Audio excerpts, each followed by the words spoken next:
દેશના યશસ્વી વડાપ્રધાન શ્રી નરેન્દ્ર મોદી સાહેબની પ્રેરણાથી અને એમના વિચારોથી આખા દેશની અંદર સ્વચ્છતા અભિયાનનું કાર્ય ચાલી રહ્યું છે.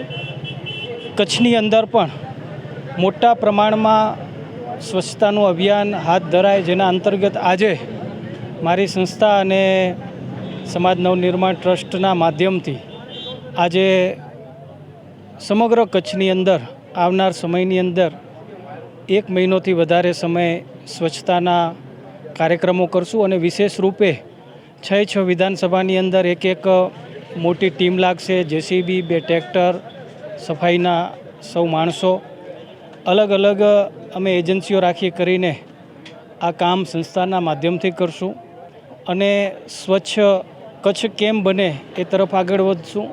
સૌ પ્રથમ નાના મોટા શહેરો, ત્યારબાદ મોટા મોટા ગામડાઓ, અને જ્યાં વર્ષોથી એવી જગ્યા હોય કે એક જ જગ્યાએ ગંદકી હોય, એ ગંદકીનો નિકાલ કરી એક જગ્યાએ ખાડો ખોદી કરી અને એમાં કચરાને દબાવી કરી આ પ્રકારે એનો નિકાલ થાય એવું પણ કરશું.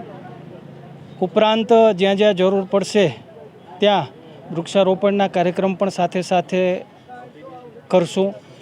મોટા પ્રમાણમાં આ કાર્યક્રમ કચ્છની અંદર થઈ રહ્યો છે, ત્યારે તમારા માધ્યમથી હું વિનંતી કરું છું, સૌ લોકો આપણે જોડાઈએ અને જ્યાં સ્વચ્છતા થઈ જાય ત્યાં કચરો ન ફેંકીએ એની પણ કાળજી રાખીએ.